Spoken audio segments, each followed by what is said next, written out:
One time I almost had a heart attack at 3 in the morning because I thought I was going to wake up with a demonic girl next to my bed. All because I didn't share a cursed Facebook chain since I was just calmly scrolling through memes when I saw the classic message, "If you don't share this, a ghost girl will appear next to you tonight." And I said, yeah right. So I didn't care and kept watching videos, but when it was time to sleep, my treacherous mind started messing with me. What if it's true? So right at 3 in the morning, I heard a noise. I opened my eyes and saw a shadow next to my bed, and I screamed like a dog that got hit by a car. But in the end, it was just my silly little brother who came to sleep with me.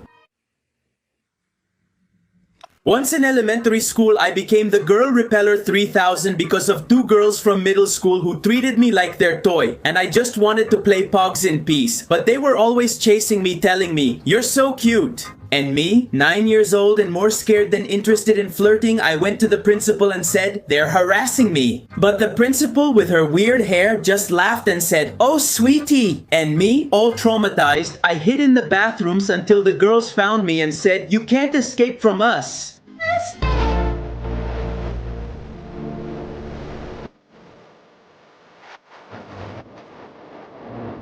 One time, I swore I was going to sleep early, but I ended up trapped in the dark abyss of random videos. Because I turned off the light, got comfortable and said, "Tonight I'm really going to sleep like I should." But then I thought, just one little video and that's it. But 3 hours later, I was watching how to build a house for crabs while my soul was begging for rest. And when I finally decided to go to sleep, my phone, which is like a brick, fell on my face. And I screamed so loud that I woke up my mom. And she came into the room with her sandal and told me, "Go to sleep already, you damn addict." And that's when I realized my real nightmare wasn't insomnia, but my mom pissed off and ready to beat me up.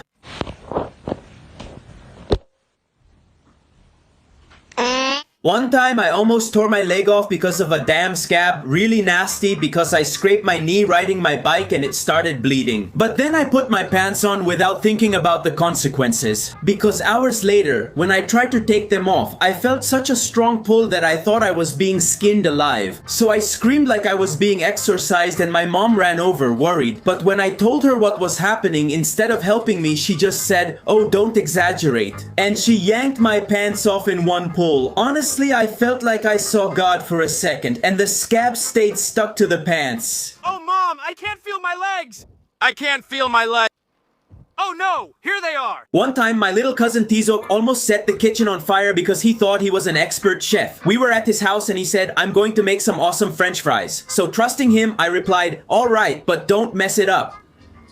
And everything was going fine until the oil started smoking more than an old truck. But Tizok, instead of turning off the stove, in his infinite wisdom, decided to pour water on it. And that thing just went boom. It exploded. And the guy, all freaked out, started blowing on the fire with his mouth like that was going to put it out. So I ran to get Grandma, who showed up with a sandal in one hand and a fire extinguisher in the other. In the end, she put out the fire and gave Tizok a good beating with the sandal. And people only understand when you beat some sense into them.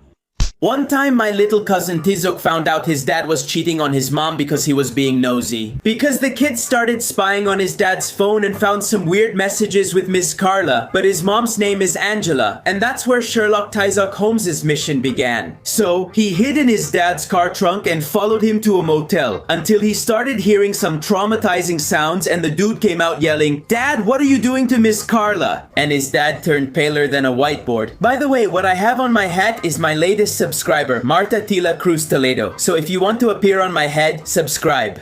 At that moment, Cell felt true terror. Once, when I was in middle school, I found out that my buddy El Culebra was more of a thief than the Green Goblin. We were in the classroom when a girl came in all worried shouting, "Has anyone seen my iPhone?" And right at that moment, El Culebra showed it to me under the table, cracking up, and I thought, they're going to take this guy to jail for being so bold. But the guy, as calm as ever, goes up to the girl and says, "No, we haven't seen it, but if you want, I can help you look for it." And I just thought, this guy was born shameless. In the end, the girl never found her phone. And my friend got himself a new iPhone until his mom took it away from him and gave it back to the girl. Another video to waste your time, my people. I have good news for all my followers. Once when I was 8 years old, I almost turned into a Nahual because I found a tick in my pubes and I almost fainted because I thought, no way man, I'm starting to get werewolf powers. But then I remembered I'd been petting a really tick-infested stray dog, but I still freaked out because I imagined myself turning into a four-legged Nahual. So I yelled, "Mom, I'm turning into a Nahual!" And my mom came running into my room and instead of helping me, she said, "That's what you get for being a slob and not showering." And that day I learned not to hang out with stray dogs. By the way, what I have on my hat is my latest subscriber, Rosalba Pico Peña. So if you want to appear on my head, subscribe. Pigs, hogs, swine. One time my friend El Panzas almost sent me to meet God because he hit me on the head with a bat and I almost ended up in a coma. And the thing is, I hadn't been able to sleep for days and the insomnia had me like a zombie. So, all desperate, I thought if someone hits me hard enough, maybe I'll fall asleep right away. It's just that no one in their right mind would do it except for El Panzas, and one day I mentioned it to him. So that bastard, without warning, grabs Jesus's bat and boom. He gave me a huge whack on the head. I even felt like I got disconnected for like 4 seconds. But the worst part is I didn't pass out, but I ended up with a bump on my head the size of a corn cob. By the way, what I have on my head is the name of my latest subscriber, El Pollo, so if you want to show up on my head, subscribe. I'm wild, I'm really crazy, I'm wild, I'm crazy. Once, when I was 11 years old, I almost fainted from embarrassment at school because I was in the middle of chemistry class when I felt a cramp in my stomach. One of those that warn you something bad is about to happen. And I tried to hold in the fart like a champ, but suddenly it slipped out, and not just any fart but a stinky one, and it even echoed in the classroom. Then the class went silent and the teacher said, "Who was it?" And all panicked, I pointed at the chubby kid in the back, but the guy defended himself by shouting, "No way, it was Manuel!" And everyone burst out laughing and I just replied, "We're in chemistry class and I was just giving an example of methane gas. These guys are so ignorant."